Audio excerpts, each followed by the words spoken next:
व्रत महत्व एवं विधि। इस व्रत को करने से समस्त शिक्षा पूर्ण होती है और बृहस्पति महाराज प्रसन्न होते हैं। धन विद्या पुत्र तथा मनोवांछित फल की प्राप्ति होती है। परिवार में सुख तथा शांति रहती है।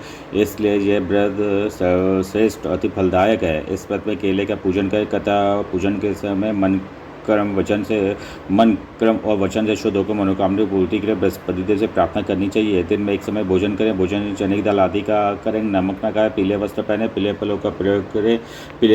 पीले चंदन से पूजन करें। पूजन पर भगवान बृहस्पति की कथा सुननी चाहिए। बृहस्पतिवार व्रत कथा प्राचीन समय की बात है। एक बड़ा प्रतापी दानी राजा था। प्रत्येक गुरुवार को व्रत करके पूजन करता है। यह उसकी रानी को अच्छा न लगता, न व्रत करती, न किसी पैसे दान में देती। राजा को ऐसे करने से मना किया करती। एक समय की बात है कि राय शिकार खेलने वन को चले गए। घर पर रानी दासी थी। उस समय गुरु बृहस्पति साधु का रूप धारण कर राजा के दरवाजे भिक्षा मांगने। साधु ने रानी भिक्षा मांगी तो कहने लगी, साधु महाराज, मैं इस दान में पूर्ण तंग आ गई हूँ। आप कोई ऐसा उपाय बताए जिससे सारा दर्द नष्ट हो जाए तथा मैं आराम से रह सकूँ। साधु भी बृहस्पति देव ने कहा, हे देवी, तुम बड़ी विचित्र हो। संतान और धन से भी कोई दुखी होता है। अगर तुम्हारे पास धन है देख है तो शुभ कार्यों लगा जिससे तुम्हारे दोनों लोग सद रहे हैं। परंतु साधु की बातों से रानी खुश नहीं। उसने कहा, मुझे ऐसे धन की आवश्यकता नहीं जिससे मान लोग दान दूँ तथा जिसको संभाले में सारा समय नष्ट हो जाए। साधु ने कहा, यदि तुम्हारी ऐसी इच्छा है तो जैसा मैं तो बताता हूँ तुम वैसे करना। बृहस्पतिवार के घर को गोबर से लीपना। अपने केशों की पीली मिट्टी धोना। केशों को धोते समय स्नान करना। राजा से हजामत बनाने कहना। भोजन मांस मदिरा खाना। कपड़ा धोबी का धुले डालना। इस प्रकार साथ बृहस्पतिवार करने से तुम्हारा सब धन नष्ट हो जाएगा। इतना कहकर साधु बने बृहस्पति देव अंतर्ध्यान हो गए। साधु के अनुसार करते हुए रानी के लिए 3 बृहस्पतिवार बीते थे कि उसकी समस्त धन संपत्ति नष्ट हो गई। भोजन के लिए परिवार तरसने लगा। एक दिन राजा रानी से बोला, हे रानी, तुम यहीं रहो। मैं दूसरे देश को जाता हूँ क्योंकि यहाँ पर मुझे सभी जानते हैं, इसलिए मैं कोई छोटा कार्य नहीं कर सकता है। ऐसा कहकर राजा परदेश चला गया। वहाँ वह जंगल से लकड़ी काट कर लाता और शहर में बेचता। इस तरह अपना जीवन व्यतीत करने लगा। इधर राजा के बिना रानी दासी दुखी रहने लगी। एक समय जब रानी दासी साथ बिना भोजन के रहना पड़ा, रानी अपनी दासी से कही, दासी पास ही के नगर में बहन रहती, बड़ी धनवान है, तो उसके पास जा और कुछ लिया ताकि थोड़ा बहुत गुजर बसर हो जाए। दासी रानी की बहन के पास गई। उसने बृहस्पतिवार था। रानी की बहन उस समय बृहस्पति का कथा सुन रही थी। दासी रानी की बहन को अपनी रानी का संदेश दिया, लेकिन रानी की बहन ने कोई उत्तर नहीं दिया। तो दासी रानी बहन से कोई उत्तर नहीं मिला तो दुखी हुई। उसे क्रोध भी आया। दासी वापस आकर रानी की सारी बात बता दी। सुनकर रानी अपने भाव को कोसा। उधर रानी की बहन ने सोचा, मेरी बहन की दासी आई थी परंतु मैं उसे नहीं बोली। उसे दुखी हुई होगी। कथा सुनकर पूजन समाप्त करो अपनी बहन के घर गई और कहने लगी, हे बहन, मैं बृहस्पतिवार का व्रत कर रही थी, तुम्हारी दासी गई, परंतु जब तक कथा होती तब तक ना उठते ना बोलते, इसलिए मैं नहीं बोली। को दासी क्यों गई थी? रानी बोली, बहन, हमारे घर अनाज नहीं था। ऐसा कहते कहते रानी की आंखें भर आई। उसे दासी से भूखा रहने की बात अपनी बहन को बता दी। रानी की बहन बोली, बहन देखो, बृहस्पति देव भगवान सबकी मनोकामना पूर्ण करते हैं। देखो, शायद तुम्हारे घर में अनाज रखा हो। यह सुनकर दासी घर के अंदर गई तो वहाँ उसे अनाज का भरा मिल गया। उसे बड़ी हैरानी हुई क्योंकि उसने एक एक बर्तन देख लिया था। उसने बाहर आकर रानी को बताया। दासी रानी से कहने लगी, है रानी, जब हमको अन्न नहीं मिलता तो हम व्रत ही तो करते हैं, इसलिए क्यों ना इनसे व्रत और कथक विधि पूछ ली जाए। हम भी व्रत किया करेंगे। दासी कहने पर रानी ने अपनी बहन से बृहस्पतिवार व्रत के बारे में पूछा। उसकी बहन ने बताया, बृहस्पतिवार के व्रत में चने की दाल और मुनक्का से विष्णु भगवान केले की जड़ में पूजन करें, दीपक जलावे, पीला भोजन करें तथा कथा सुने। इससे गुरु भगवान बृहस्पति प्रसन्न होते मनोकामना पूर्ण करते हैं। व्रत और पूजन की विधि बताकर रानी की बहन अपने घर लौट गई। रानी और दासी दोनों निश्चय किया कि बृहस्पति देव भगवान का पूजन जरूर करेंगे। साथ वो जब बृहस्पतिवार आया तो उन्होंने व्रत रखा और घुड़साल में जाकर चना गुड़ बिल लाए तथा उसकी दाल से केले चार विष्णु भगवान का पूजन किया। पीला भोजन कहा से दोनों बड़ी दुखी हुई, परंतु उन्होंने व्रत किया तो सिर्फ बृहस्पति देव भगवान प्रसन्न थे। एक साधारण व्यक्ति के रूप में वे तो थालों में सुंदर पीला भोजन लेकर आए और दासी को देखकर बोले, हे दासी, यह भोजन तुम्हारे लिए तुम्हारी रानी के लिए है, इसे तुम दोनों ग्रहण करना। दासी भोजन पाकर वो प्रसन्न हुई। उसने रानी की सारी बात बताई। उसके बाद से प्रत्येक बृहस्पतिवार गुरु भगवान का व्रत और पूजन करने लगी। बृहस्पति भगवान के कृपा से उनके पास धन हो गया, परंतु रानी फिर पहले तरह आलस करने लगी। तब दासी बोली, देखो रानी, तुम पहले भी इस प्रकार आलस्य करती थी, तुम्हें धन रखने में कष्ट होता था, इस कार्य सभी धन नष्ट हो गया। अब गुरु भगवान की कृपा से हमें धन मिला है, तुम्हें आलस्य होता है। बड़ी मुसीबतों के बाद हमने धन पाया है, इसलिए हमें दान पुण्य करना चाहिए। अब तुम भूखे मनुष्यों को भोजन कराओ, प्याव लगवाओ, ब्राह्मण को दान दो, कुआर तालाब बावड़ी आदि का निर्माण करवाओ, मंदिर पाठशाला बनवा कर ज्ञान ध्यान दो, कुआरी कन्या का विवाह करवाओ, अर्थात धन को शुभ कार्यों में खर्च करो, जिससे तुम्हारे कुल का यश बढ़े तथा स्वर्ग प्राप्त हो और पितर प्रसन्न हो। दासी की बात मानकर रानी शुभ करने लगी, उसका यश फैलने लगा। एक दिन रानी और दासी आपस विचार करने लगी कि न जाने राजा किस दशा में होंगे, उनकी कोई खोज खबर भी नहीं है। उन्होंने श्रद्धापूर्वक गुरु बृहस्पति भगवान से प्रार्थना की कि राज जहाँ कहीं भी हो शीघ्र वापस आ जाएं। उधर राजा परदेश में बहुत दुखी रहने लगा। वह प्रति जंगल से लकड़ी बिनकर लाता और शहर में बेचकर अपने दुखी जीवन को बड़ी कठिनता से व्यतीत करता। एक दिन दुखी अपनी पुरानी बातों को याद करके वह रोने लगा, उदास हो गया। उसी समय राजा के पास बृहस्पति देव साधु के वेश में आकर बोले, हे लकड़हारे, तुम सुनसान जंगल में किस चिंता में बैठे हो, मुझे बतलाओ। यह सुनकर राजा के नेत्रों में जल भर आया। साधु की वंदना कर राजा ने अपनी संपूर्ण कहानी सुना दी। महात्मा दयालु होते हुए राजा से बोले, हे राजा, तुम्हारे पति ने बृहस्पति देव के प्रति अपराध किया था, जिसके कारण तुम्हारी ये दशा हो। या तुम किसी प्रकार चिंता मत करो, भगवान तुम्हें पहले से अधिक धन देंगे। देखो, तुम्हारे पति ने बृहस्पतिवार का व्रत प्रारंभ कर दिया। अब तुम भी बृहस्पतिवार का व्रत करके चने की दाल व गुड़ जल के लोटे में डालकर केले का पूजन करो, फिर कथा कहो या सुनो, भगवान तो सब मनोकामना को पूर्ण करेंगे। साधु की बात सुनकर राजा बोला, है प्रभु, लकड़ी बेचकर तो इतना पैसा भी नहीं बचता जिससे भोजन करने के उपरांत कुछ बचा सकूं। मैंने रात्रि पर रानी को व्याकुल देखा है, मेरे पास कोई साधन नहीं जिससे उसका समाचार जान सकूं।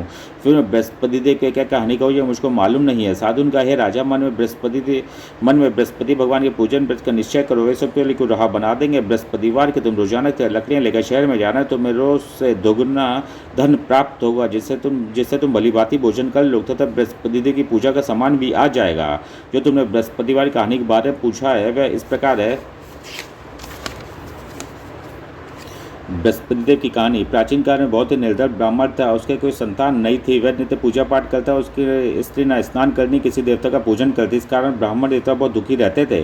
भगवान की कृपा से ब्राह्मण के यहाँ एक कन्या उत्पन्न हुई। कन्या बड़ी होने लगी, प्रातः स्नान कर वह भगवान विष्णु का जप करती, बृहस्पतिवार का व्रत भी करने लगी। पूजा पाठ समाप्त कर पाठशाला जाती तो अपनी मुट्ठी में जौ भरकर ले जाती और पाठशाला जाने के मार्ग में डालती जाती। लौटते समय वह जौ सड़ के हो जाते तो उनको बीन कर घर ले आती। एक दिन वह बालिका सूप में सोने की चौका फटक से साफ कर रही थी, तभी उसकी माँ ने देख लिया और कहा, हे बेटी, सोने की चौका फटकने सोने का सूप भी तो होना चाहिए। दूसरे गुरुवार तक कन्या ने व्रत रखा, बृहस्पति देव से सोने का सूप देने की प्रार्थना की। बृहस्पति देव ने उसकी प्रार्थना स्वीकार कर ली। रोजाना की तरह वह कन्या जब फैलाती पाठशाला चली गई। पाठशाला से लौटकर जब जो बीन रही थी तो बृहस्पति देव की कृपा से सोने का सूप ले उसे घर ले आए, सो जब साफ करने लगी, परंतु उसकी माँ का वही ढंग रहा। एक दिन की बात है, कन्या सोने के सूप में जब जौ साफ कर रही थी, उस समय उस घर का राजकुमार वहाँ से निकला। कन्या के रूप को देखकर उसे मोहित हो गया। राजमहल आकर भोजन तत्जल त्याग कर उदास होकर लेट गया।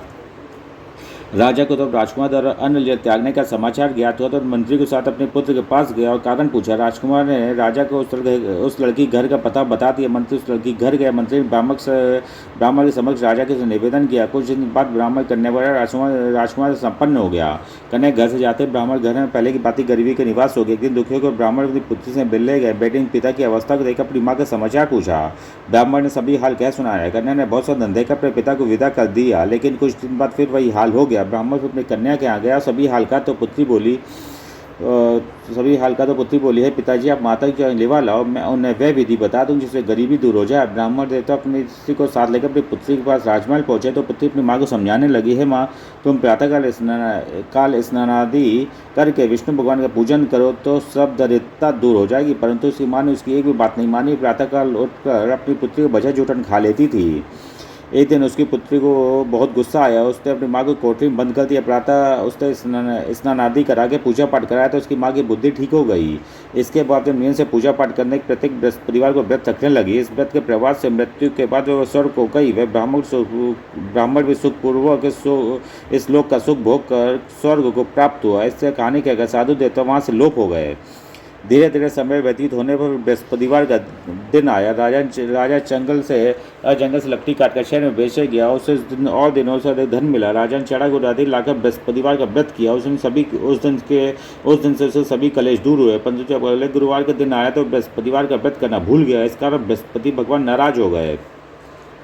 उस दिन उस नगर के राजा ने विशाल यज्ञ का आयोजन किया था तथा अपने समस्त राज में घोषणा करवा दी, सभी मेरे घर भोजन करने आवे, किसी का चूल्हा न जले, इस आज्ञा जो न मानेगा उसको फांसी दे दी जाएगी। राजा के आज्ञा अनुसार राज्य के सभी वासी राजा के भोज में सम्मिलित हुए, लेकिन लकड़हारा कुछ देर से पहुंचा, इसलिए राजा उसको अपने साथ महल में ले गए। जब राजा लकड़हारे भोजन करा रहे थे तो रानी दृष्टि उस खूंटी पर पड़ी जिस पर उसका हार लटका हुआ था। उसे हार खूंटी पर लटका दिखाई नहीं दिया। रानी को निश्चय हो गया कि मेरा हार इस लकड़हारे ने चुरा लिया है। उसी समय सैनिक बुलवा कर उसको जेल में डलवा दिया। लखा जेल विचार करने लगा कि न जाने कौन से पूर्वजन्म के कर्म से मुझे दुख प्राप्त हुआ है, और जंगल मिले साधु को याद करने लगा। तत्काल बृहस्पतिदेव साधु के रूप में प्रकट हो गए और कहने लगे, अरे मूर्ख, तूने बृहस्पति देवता कथा नहीं कही, इसी कारण तो दुख प्राप्त हुआ है। अब चिंता मत कर, बृहस्पतिवार के दिन जेलखाने के दरवाजे तो 4 पैसे पड़े मिलेंगे, उनसे तू बृहस्पति देव की पूजा करना तो तेरे सभी कष्ट दूर हो जाएंगे। अगले बृहस्पतिवार उसे जेल के द्वार पर 4 पैसे मिले। राजा ने पूजा का सामान मंगवा कर कथा कही और प्रसाद बांटा। उसी रात्रि में बृहस्पतिदेव ने उस नगर के राजा को स्वप्न में कहा, हे राजा, तूने जिसे जेल में बंद किया है उसे कल छोड़ देना, वे निर्दोष है। राजा प्रातः काल उठा, खूंटी पर टंगा देकर लकड़हारे को बुलाकर क्षमा मांगी तथा राजा के योग सुंदर वस्त्र आभूषण भेंटकर उसे विदा किया। गुरुदेव की आज्ञा अनुसार राजा अपने नगर को चल दिया। राजा जब नगर के निकट पहुंचा तो उसे बड़े ही आश्चर्य हुआ। नगर में पहले से अधिक बाग, तालाब और कुएं तथा बहुत सी धर्मशाला, मंदिर आदि बने हुए थे। राजा ने पूछा कि किसका बाग और धर्मशाला है। तब नगर के सब लोग कहने लगे, यह सब रानी दासी द्वारा बनवाए गए हैं। राजा को आश्चर्य हुआ, गुस्सा भी आया कि उसकी अनुपस्थिति में रानी के पास धन कहाँ से आया होगा।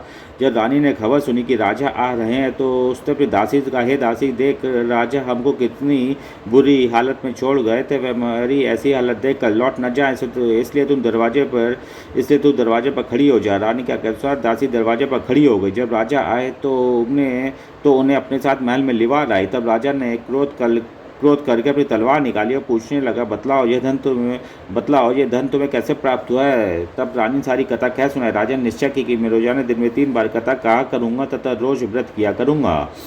अब हर समय राजा के दुपट्टे में चने की दाल बंदी रहती तथा दिन में 3 बार कथा कहता। एक रोज राजा ने विचार किया कि चलो अपनी बहन के यहाँ हो आऊँ। इस तरह का निश्चय कर राजा घोड़े से और अपनी बहन के यहाँ चल दिया। मार्ग में उसने देखा कुछ आदमी एक मुर्दे को ले जा रहे हैं। उन्हें रोककर राजा कहने लगा, अरे भाइयों, मेरी बृहस्पति की कथा सुन लो। वह बोला, हमारा तो आदमी मर गया, इसको अपनी कथा की पड़ी है। परंतु कुछ आदमी बोले, अच्छा कहो, हम तो कथा भी सुनेंगे।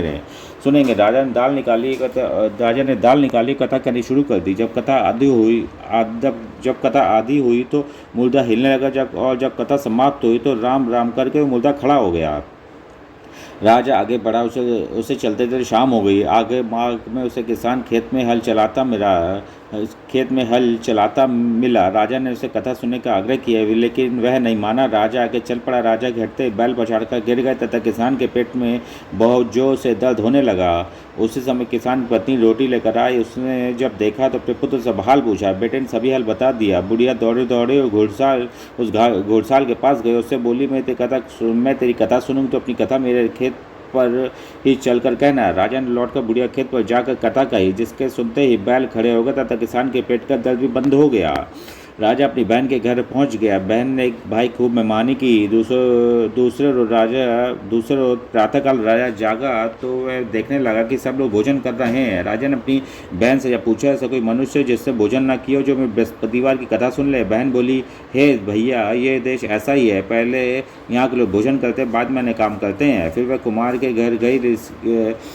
घर गई जिसका लड़का बीमार था। उसके मालूम हुआ उसके यहाँ 3 दिन किसी ने भोजन नहीं किया। रानी ने अपने भाई कथा सुनने के लिए कुमार से कहा, वो तैयार हो गया। राजा ने जाकर बृहस्पतिवार कथा कही, जिसको सुनकर उसका लड़का ठीक हो गया। तो राजा की प्रशंसा होने लगी। एक दिन राजा ने अपनी बहन से कहा, हे बहन, मैं अब अपने घर जाऊंगा, तुम भी तैयार हो जा। राजा की बहन ने अपने सास से अपने भाई के साथ जाने की आज्ञा मांगी। सास बोली, चली जा, परंतु अपने लड़कों को मत ले आना, क्योंकि तेरे भाई को कोई संतान नहीं होती है। बहन ने अपने भाई से कहा है, भैया, मैं तो चलूँगी, परंतु कोई बालक नहीं जाएगा। अपनी बहन को छोड़कर दुखी मन से राजा अपने नगर को लौट आया।